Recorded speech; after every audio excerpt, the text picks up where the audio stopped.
निकिता की हत्या करने के बाद मुख्य आरोपी तौसीफ और रेहान हरियाणा के मेवात में भाग गए। इसलिए अब आपको लव जिहाद के पीछे जिम्मेदार मेवात मॉडल को भी समझ लेना चाहिए। आज मेवात की बात करने का दिन है। यह मेवात मॉडल मेवात और हरियाणा के आसपास के इलाकों से हिंदुओं के पलायन के लिए भी बहुत हद तक जिम्मेदार है।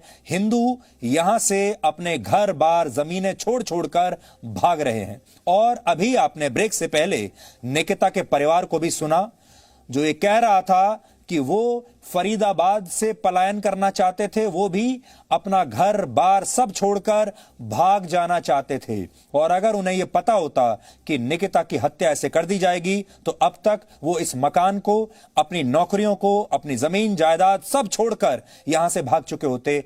ऐसे ही हजारों लोगों की तरह जो अब तक मेवात से अपना घर छोड़कर भाग चुके हैं। क्यों भाग रहे हैं लोग वहां से?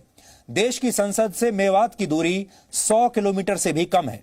लेकिन आपको जानकर हैरानी होगी, जहां हरियाणा के गुड़गांव जैसे शहरों की सीमा खत्म होती है, वहीं से मेवात जैसे इलाकों की सीमा शुरू हो जाती है। और गुरुग्राम आप जानते हैं, दुनिया की बड़ी बड़ी मल्टीनेशनल कंपनीज के जो बड़े बड़े दफ्तर हैं, चमकदार दफ्तर, बड़े बड़े नाइट क्लब्स, बड़े बड़े 5 स्टार होटल्स, बड़ी बड़ी फैक्ट्रियां, सब गुरुग्राम में है।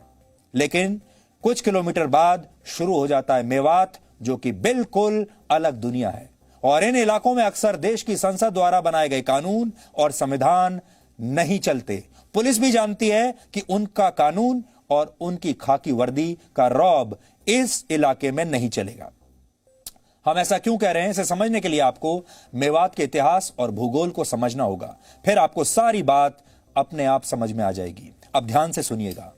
साइबर सिटी के नाम से मशहूर गुरुग्राम से मेवात की दूरी सिर्फ 60 किलोमीटर दूर है। गुरुग्राम में आधुनिकता और विकास की जो चमक दमक आपको दिखाई देती है, बड़े बड़े सीईओज वहां पर रहते हैं। ये सीईओज अगर एक दिन भी मेवात पहुंच जाएं तो शायद सही सलामत वापस नहीं लौटेंगे। ये सारी चमक दमक मेवात पहुंचते पहुंचते अपराध और कट्टरपंथ के अंधेरे में बदल जाती है। अगर आप दिल्ली से राजस्थान के अलवर तक का सफर करेंगे तो आपको मेवात से होकर गुजरना होगा। मेवात में मुख्य रूप से जो विधानसभा सीटें आती हैं वो हैं नूह, फिरोजपुर, झिरका और पुन्हाना। आपके नक्शे पर है सब कुछ, आपको समझ में आएगा। मेवात के इन्हीं इलाकों में अपराधियों के जो गैंग्स सक्रिय हैं, इसे आप गैंग्स ऑफ मेवात भी कह सकते हैं।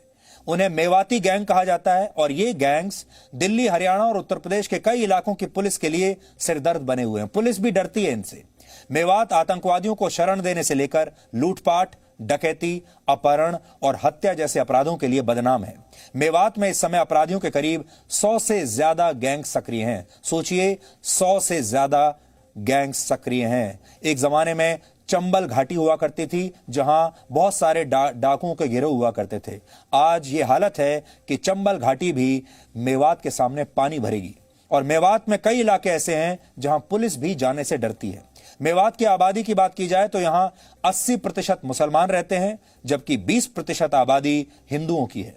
मेवात के अपराधियों के ये गैंग्स कभी जानवरों की तस्करी के लिए कुख्यात हुआ करते थे, तब जानवरों की तस्करी करते थे। लेकिन अब ये इलाका गाड़ियों की चोरी, हथियारों की तस्करी और बलात्कारियों को शरण देने के लिए बदनाम है।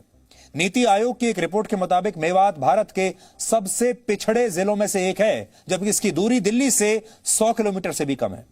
वर्ष 2011 की जनगणना के मुताबिक मेवात की जनसंख्या 10 लाख है, जिनमें से सिर्फ 56% लोग ही पढ़ना लिखना जानते हैं। सिर्फ आधे लोग पढ़े लिखे हैं। साक्षरता दर के मामले में पूरे हरियाणा में मेवात की स्थिति सबसे बुरी है। वर्ष 2016 तक गुड़गांव की जेल में 2100 अपराधी बंद थे, 2100 अपराधी, और इनमें से 500 अपराधी सिर्फ मेवात के थे। यानी गुरुग्राम की जेल में बंद कुल कैदियों में मेवात के अपराधियों की संख्या 24% थी। वर्ष 2016 तक फरीदाबाद की जिला जेल में भी जितने कैदी बंद थे, उसमें से 25% मेवात से आते थे। 80% मुस्लिम आबादी वाले मेवात की सीमाएं राजस्थान और उत्तर प्रदेश से मिलती हैं। मेवात को ही तबलीगी जमात की विचारधारा का जन्म स्थान माना जाता है। 8वीं, 11वीं और 12वीं शताब्दी में इस पूरे इलाके पर इस्लाम का जबरदस्त प्रभाव पड़ा और इसी दौरान बड़ी संख्या में यहां हिंदुओं का धर्म परिवर्तन कराकर उन्हें मुसलमान बना दिया गया। मेवात में जो राजपूत मुसलमान बन गए थे उन्हें मेव भी कहा जाता है। मेवात इलाके में धर्म परिवर्तन का जो सिलसिला 8वीं शताब्दी में शुरू हुआ और लंबे समय तक जारी रहा, उसका नतीजा यह हुआ कि मेवात भारत के उन जिलों में शामिल हो गया जहां की बहुसंख्यक आबादी मुस्लिम है। मुस्लिम यहां बहुसंख्यक है। वर्ष 2013 में आई एक रिपोर्ट में दावा किया गया कि हरियाणा के 500 गांवों में से 103 गांव ऐसे हैं जहां अब एक भी हिंदू नहीं बचा है, जबकि 82 गांव ऐसे हैं जहां सिर्फ 4 से 5 हिंदू परिवार बचे हैं। और वो कैसे रहते होंगे आज आप समझ गए होंगे। यह रिपोर्ट 7 वर्ष पुरानी है, इसलिए हम ये नहीं कह सकते कि आज मेवात में क्या स्थिति है, लेकिन मेवात में हालात बेहतर हुए हों इसकी संभावना बहुत कम लगती है। कुछ लोग मेवात को कट्टर इस्लाम की प्रयोगशाला बनाना चाहते हैं और यह बात कई बार साबित हो चुकी है। आपको याद होगा वर्ष 2017 में डीएनए में ही हमने आपको दिखाया था कैसे मेवात के कुछ स्कूलों में हिंदू छात्रों को इस्लाम की शिक्षा दी जा रही थी और उन्हें नमाज पढ़ने पर मजबूर किया जा रहा था। यह वो मेवात मॉडल है जिसकी आड़ में पूरे देश में कट्टर इस्लाम को बढ़ावा देने की कोशिश हो रही है। यही मेवात मॉडल बच्चों को जबरदस्ती धार्मिक शिक्षा देने से लेकर अब लव जिहाद और लैंड जिहाद में बदल चुका है। मेवात में यह सब कई दशकों से हो रहा है, लेकिन राजनेता सिर्फ इसलिए ये सब चुपचाप देखते रहते हैं क्योंकि वो मेवात की बहुसंख्यक आबादी को नाराज नहीं करना चाहते, क्योंकि इससे उनका वोट बैंक खो जाएगा। उन्हें इस बात का डर है, उन्हें मेवात मॉडल का विरोध करने से रोक देता है। भारत के संविधान के आर्टिकल 25, 26, 27 और 28 में देश के हर नागरिक को धर्म की स्वतंत्रता का अधिकार दिया हुआ है।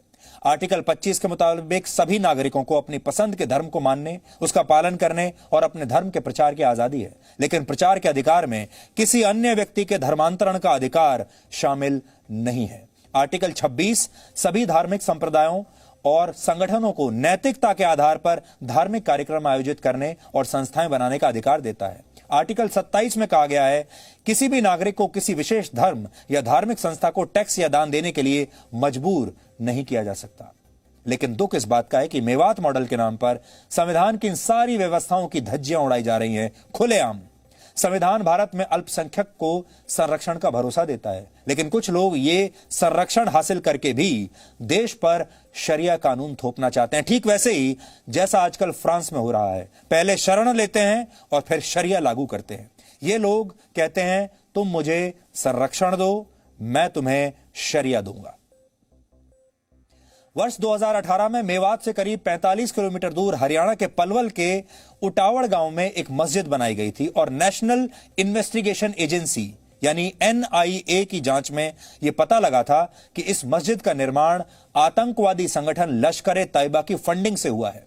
लश्कर ए तैयबा का चीफ जो है हाफिज सईद है, वो मुंबई में हुए 26/11 हमले का मास्टरमाइंड था।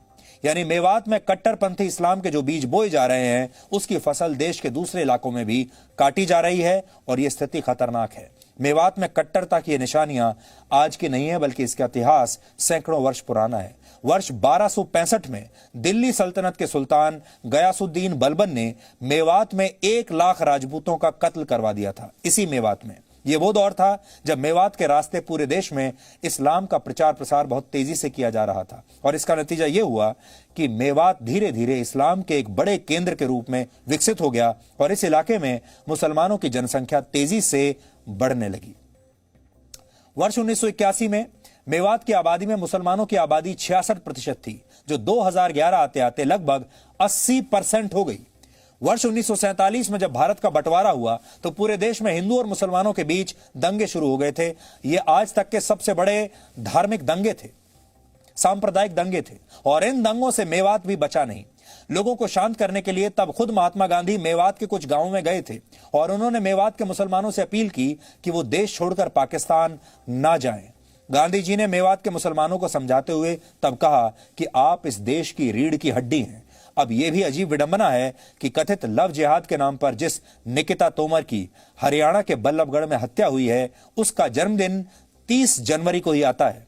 30 जनवरी वही तारीख है जिस दिन वर्ष 1948 में महात्मा गांधी की हत्या की गई थी।